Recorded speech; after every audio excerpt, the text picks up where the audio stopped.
ఆరోగ్యాభిలాషులందరికీ నా హృదయపూర్వక నమస్కారములు. పిల్లలకి జామ్ నంచుకుని తినటం అంటే, లేకపోతే జామ్ పూసుకుని అన్నిటికీ తినటం అంటే బాగా ఇష్టం. ఎందుకంటే అది మంచి తీపిగా, మంచి రుచిగా అనిపిస్తుంది. అలాంటి వాటికి అలవాటు పడిన తర్వాత ఇంకెప్పటికీ దాన్ని కొనసాగించాలనిపిస్తూ ఉంటుంది.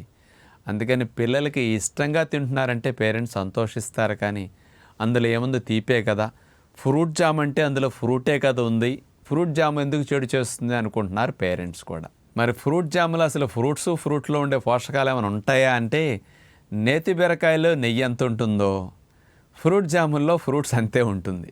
కాబట్టి ఫ్రూట్ జాముల పేరుతో మనం మన పిల్లల ఆరోగ్యానికి హాని కలిగించే విధముగా తెలుసో తెలియకో చాలా పొరపాటు చేస్తున్నట్టు అనిపిస్తుంది. కాబట్టి ఫ్రూట్ జాములు అటు పిల్లలు వాడినా పెద్దలు వాడినా దానివల్ల అసలు ఏమి జరుగుతుంది, ఎందుకు అలాంటి వాటికి దూరంగా ఉంచుకుంటే మంచిది, మన పద్ధతిలో హెల్దీ వేలో అయినా జాములు చేసుకుంటే దానివల్ల లాభాలు ఎట్లా ఉంటాయి, ఈ విషయాల గురించి కొంత అవగాహన. ఫ్రూట్ జాములో ఫ్రూట్ పర్సంటేజ్ 3 వంతులు ఉంటుంది అనుకుంటున్నారా?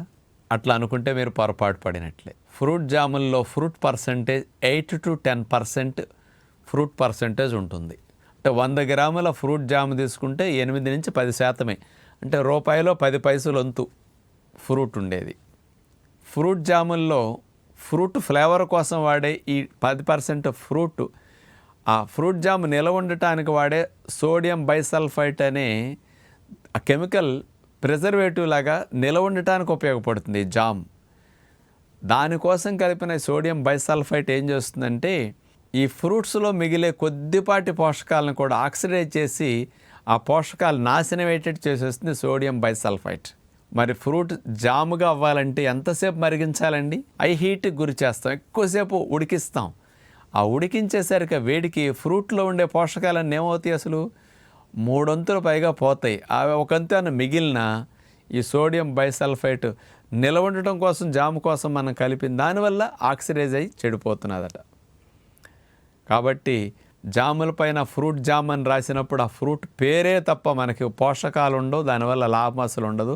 దాని ఫ్లేవర్ కొద్దిగా వస్తుంది, ఆ వాసన కొద్దిగా తెలుస్తుంది తప్ప ఇంక ఏమీ అందులో లాభాలు అయితే ఉండవు. అందుకని ఫ్రూట్ జాములో ఫ్రూట్స్ అందులో పోషకాలు ఉంటున్నాయని భావిస్తే అది పొరపాటు అనటానికి రీజన్ ఇది. ఇక రెండవ నష్టం, మరి 10% ఫ్రూట్ జాముల్లో ఫ్రూట్ ఉంటే మిగతా పర్సంటేజ్ ఏముంటాయని ఆలోచిస్తే 70% షుగర్ ఉంటుంది. ఫ్రూట్ జాములు మొత్తం 3 వంతులు షుగరే. ఇక మరి అంత షుగర్ ఎక్కువ వాడినందువల్ల, అంటే 100 గ్రాముల జాములో 70 గ్రాముల పంచదారే. అది గుర్తుపెట్టుకోండి. మనం ఇంత జాము వాడామంటే అందులో 70% పంచదార వెళ్ళినట్లు లెక్క మనకి. మరి ఈ పంచదార అంత ఎక్కువ జాములో వెళ్ళటం వల్ల ఏమవుతుంది? తక్కువ మొత్తంలో ఎక్కువ చక్కెర వెళ్ళిపోతున్నది కదా. అందుకని ఈ పంచదార వల్ల, ఇందులో వాడిన కెమికల్స్ ఎఫెక్ట్ వల్ల ఈ ఫ్రూట్ జామ్ యొక్క pH ఎంతో తెలుసండి, 2.5 to 3.5 మధ్యలో ఉంటుంది. ఈ ఫ్రూట్ జాములన్నీ ఎసిడిక్ నేచర్, అంటే ఆమ్ల స్వభావం బాగా ఎక్కువ ఇందులో. అందుకని ఫ్రూట్ జాములు తిన్న తర్వాత దంతాల ఎనామిల్ ఇరిటేట్ అయ్యి డ్యామేజ్ అవటానికి, అంటే ఎసిడిక్ ఫుడ్స్కి దంతాల ఎనామిల్ డ్యామేజ్ అవుతుంది. అగ్నిలో ఎన్ని రోజులు మీరు మరిగించిన దేవిన దంతం పాడవదు, మట్టిలో సంవత్సరాల తర్వాత పాతేసిన దంతం కరగదు. కానీ యాసిడ్ ఫుడ్స్కి ఎనామిల్ పోతుంది. నోట్లో ఉండే చెడ్డ సూక్ష్మజీవులు బాగా పెరిగిపోవటానికి, అందుకని బ్యాడ్ బ్యాక్టీరియాలు బాగా ఎక్కువ అవటానికి నోట్లో, మళ్ళీ పళ్ళు సందుల్లో ఇన్ఫెక్షన్స్ రావడానికి, చిగుళ్ళు కదిలిపోవటానికి కూడా, పిల్లలకి ఎక్కువ ఈ దంతాల సంబంధమైన సమస్యలు రావడానికి, థ్రోట్ ఇన్ఫెక్షన్స్ ఎక్కువ రావడానికి కూడా ఈ ఫ్రూట్ జాములో వాడే కెమికల్స్ మరియు పంచదార ప్రధాన కారణం అని చెప్పొచ్చు. ఇలాంటి కెమికల్స్ వేసిన ఫ్రూట్ జాములు పొట్టలోకి వెళ్ళేసరికి ఎసిడిక్ ఫుడ్ కదా, అందుకని చెడ్డ సూక్ష్మజీవులు పెరుగుతాయి, మంచి సూక్ష్మజీవులన్నీ చచ్చిపోతుంటాయి. అందువల్ల ప్రేగుల్లో ఇమ్యూనిటీ తగ్గిపోతుంది. దీనివల్ల ప్రేగుల్లో హ్యాపీ హార్మోన్స్ మనకు తయారవుతుంటాయి, సెరటోనిన్, డోపమిన్, వాటి ఉత్పత్తి తగ్గిపోతుంది గుడ్ బ్యాక్టీరియాలు తగ్గటం వల్ల. అందుకని ఈ నష్టం కూడా వస్తుంది. ఇక 4వ నష్టం తీసుకుంటే ఫ్రూట్ జాముల్లో అజోరుబిన్ అనే కెమికల్ కాంపౌండ్ కలుపుతారు. ఇది హిస్టమిన్స్ని ఎక్కువగా పెంచుతుంది అనమాట. అందుకని పిల్లలకి అలర్జిక్ రియాక్షన్స్ బాగా ఎక్కువ రావడానికి, డెవలప్ అవటానికి ఈ కెమికల్ కాంపౌండ్ కారణం అనమాట.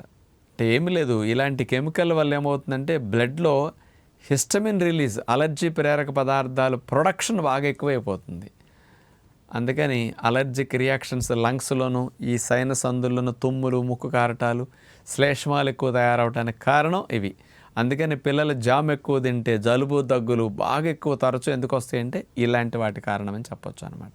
ఇక 5వ నష్టం తీసుకుంటే, పిల్లలకి జామ్ రూపంలో మరింత పంచదార వెళుతున్నది కదా.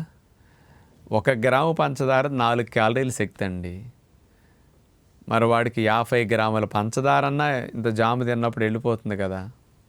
మరి అంత పంచదార వెళ్ళింది 200 క్యాలరీలు. అందుకని వీళ్ళకి అంత చక్కెర ఒక్కసారి బ్లడ్లోకి వెళితే ప్యాంక్రియాస్ మీద ఓవర్లోడ్ అయిపోతుంది. అందుకని రక్తంలో చక్కెర స్థాయిలు నియంత్రించలేని స్థితి వచ్చేస్తుంది. అందుకని అంత చక్కెరని రెగ్యులేట్ చేయడం కోసం దీని నుంచి కొవ్వు తయారవటం కానీ, దీని నుంచి కొలెస్ట్రాల్ తయారీ కానీ లివర్ మార్చేస్తుంది అనమాట ఈ చక్కెరని. అందుకని పిల్లలకి ఏజ్ రాకుండానే చెడ్డ కొలెస్ట్రాల్ పెరగటానికి, ఒబిసిటీ రావటానికి, షుగర్ రావటానికి ఇవి ఎక్కువ కారణాలు అన్నమాట.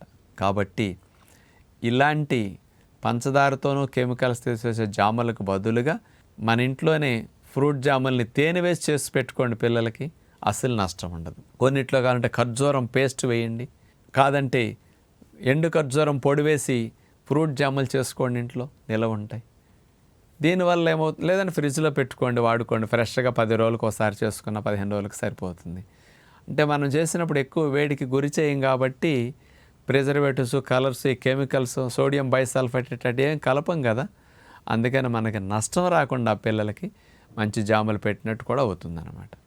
కాబట్టి పేరెంట్స్ పిల్లల ఆరోగ్యాన్ని దృష్టిలో పెట్టుకుంటే వాళ్ళకి ఇట్లాంటివి పెట్టకుండా మార్పు చేసుకుని మంచి పద్ధతిలో చేసి పెడితే మంచిదని విజ్ఞప్తి చేస్తూ నమస్కారం.